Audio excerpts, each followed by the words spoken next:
Hello, नमस्कार दोस्तों। आप सभी का स्वागत है आपके अपने यूट्यूब चैनल AB97 क्लासेज में। ये आज की इस वीडियो में हम हड़प्पा सभ्यता के बारे में हम अध्ययन करेंगे। ये जो क्लास हमारी है यूजीसी नेट एग्ज़ाम जून 2024 एग्ज़ाम के लिए इम्पोर्टेंट रहने वाली क्लास है। और इसके साथ साथ जो RPC professor exam HPSC Haryana में जो प्रोफेसर के एग्ज़ाम होने वाले हैं असिस्टेंट प्रोफेसर के, इसके साथ साथ उत्तराखंड और यूपी बिहार में जो वैकेंसी आने वाले हैं उसके लिए भी इम्पोर्टेंट क्लास रहने वाली है। आज की इस वीडियो में हम हड़प्पा सभ्यता के बारे में हम अध्ययन करेंगे। हड़प्पा सभ्यता कौन सी नदी के किनारे? रावी नदी के कौन से तट पे? बाएं तट पे। कहाँ है? पाकिस्तान के पंजाब प्रांत के मोंटगोमेरी जिले में है। तो हड़प्पा सभ्यता है, ये स्थल कहाँ है? पाकिस्तान के पंजाब के प्रांत मोंटगोमेरी जिले में है।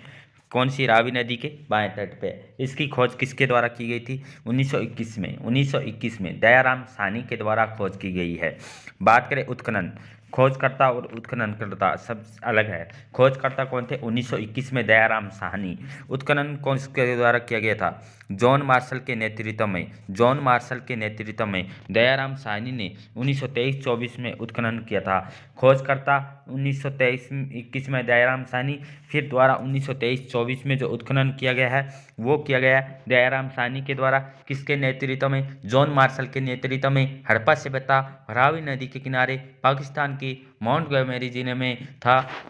इसके बाद माधव स्वरूप वत्स भी इन्होंने भी इसका उत्खनन किया है। सर मार्टिन विल्सन ने भी इसका उत्खनन किया है हड़प्पा सभ्यता का।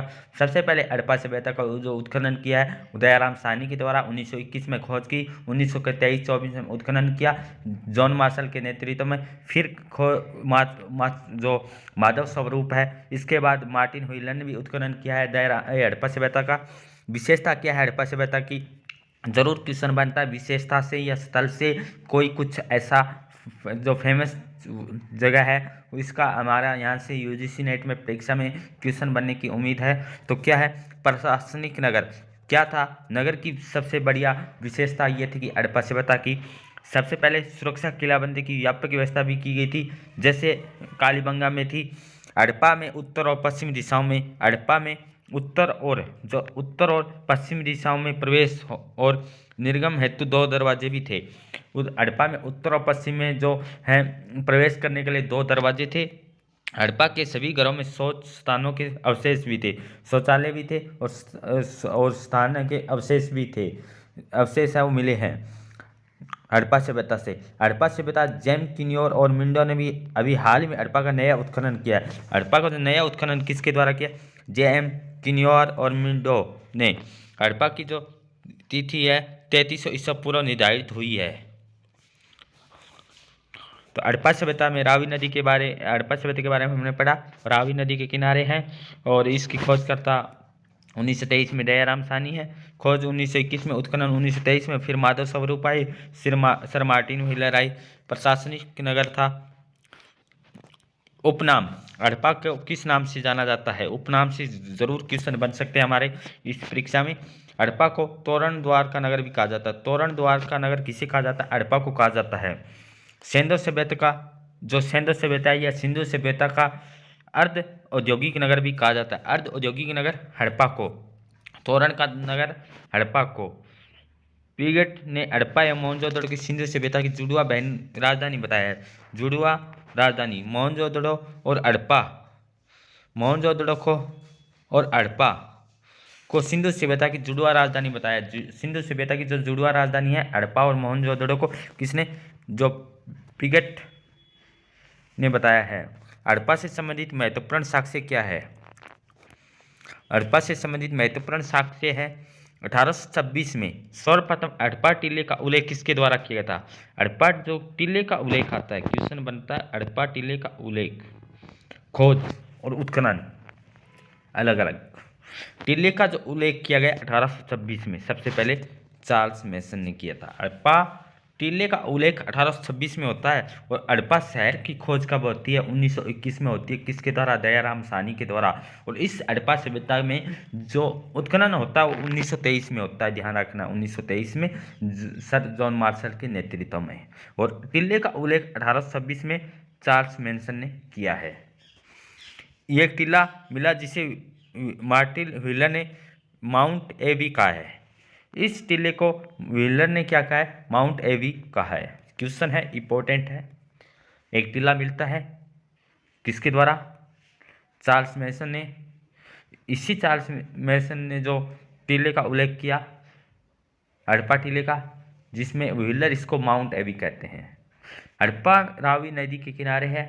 हड़प्पा शहर की खोज 1921 में, उत्खनन 1923 में हुआ था। दयाराम साहनी ने किसके नेतृत्व में, वो हमने देखा। एक अन्य टीला भी मिला जी माउंट एफ भी कहा जाता है, माउंट एबी और माउंट एफ टीले पर अनाज के कूटने 18 वृत्ताकार चबूतरा, श्रमिक आवास, 6 खानों की 2 पंक्तियों से अनागार भी मिला है माउंट एफ में। ओखली पर जले हुए गेहूं और जौ की भूसी की साग से भी मिलते हैं। R37HR हड़प्पा की बस्ती के बाहर स्थित कब्रिस्तान है। R37HR हड़प्पा में बस्ती के बाहर स्थित कब्रिस्तान R37 कहा गया है। हड़प्पा से बाहर के स्थित कब्रिस्तान है, इसको क्या कहा गया है? R37 कहा गया है। एफ में हमें क्या मिले? 18 वृत्ताकार चबूतरा, श्रमिक आवास मिले हैं। ऐसा ही दूसरी समाधि को HR समाधि भी कहा गया है। एच कब्रिस्तान सिंधु सभ्यता के प्रवर्ती काल का है, लेकिन कब्रिस्तान R37 एक निश्चित रूप से सिंधु सभ्यता का काल है। 100 काष्ठ पेटिका भी मिली है। देवदार लकड़ी भी मिली है, सॉरी। अन्य महत्वपूर्ण प्राप्तियां, 16 ताम्र भट्टियां हमें कहाँ से मिली है? हड़प्पा से मिली है। तांबे की इक्का गाड़ी हमें हड़प्पा से मिली है। तांबे का पैमाना हमें हड़प्पा से मिला है। तांबे की मानव आकृति हड़प्पा से। तांबे की ताबीज हड़प्पा से। प्रसाधन केस हड़प्पा से। अभिलेख मोहरे भी हड़प्पा से। लाजवर्थ का लॉकेट भी सीमेंट एस से प्राप्त। गधे की हड्डियां, कांस्य का ढक्कन, विशाल भोजन तैयार करने का पात्र, शंख से बनाने पात्रों और चांदी जड़े जाने के साक्ष्य, मातृ देवी की मिलन मूर्तियां, मिलन आरापैया, ये सभी हमें हड़प्पा से मिले हैं। हड़प्पा से कांस्य के 3 उपकरणों का गुच्छा, एक प्रसाधन पात्र भी मिला है। वेदनी, ईयर, स्कूप और चिमटी भी मिली है। गठिया रोग होने के साक्ष्य भी यहाँ से मिले हैं हड़प्पा से। हड़प्पा से प्राप्त एक मोहर पर गरुड़ पक्षी सांप को पकड़े हुए, दूसरी मोहर पर खरगोश का अंकन भी हड़प्पा से मिला है।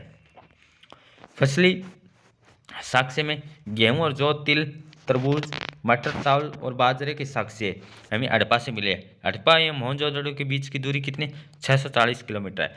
ये हम हड़प्पा स्थल है वो हम अध्ययन कर रहे थे। नेक्स्ट क्लास में है जो हमारा रहेगा मोहनजोदड़ो। आज के इस सेशन को हम यहीं विराम करते हैं। Thank you all of you. जय हिंद, जय भारत।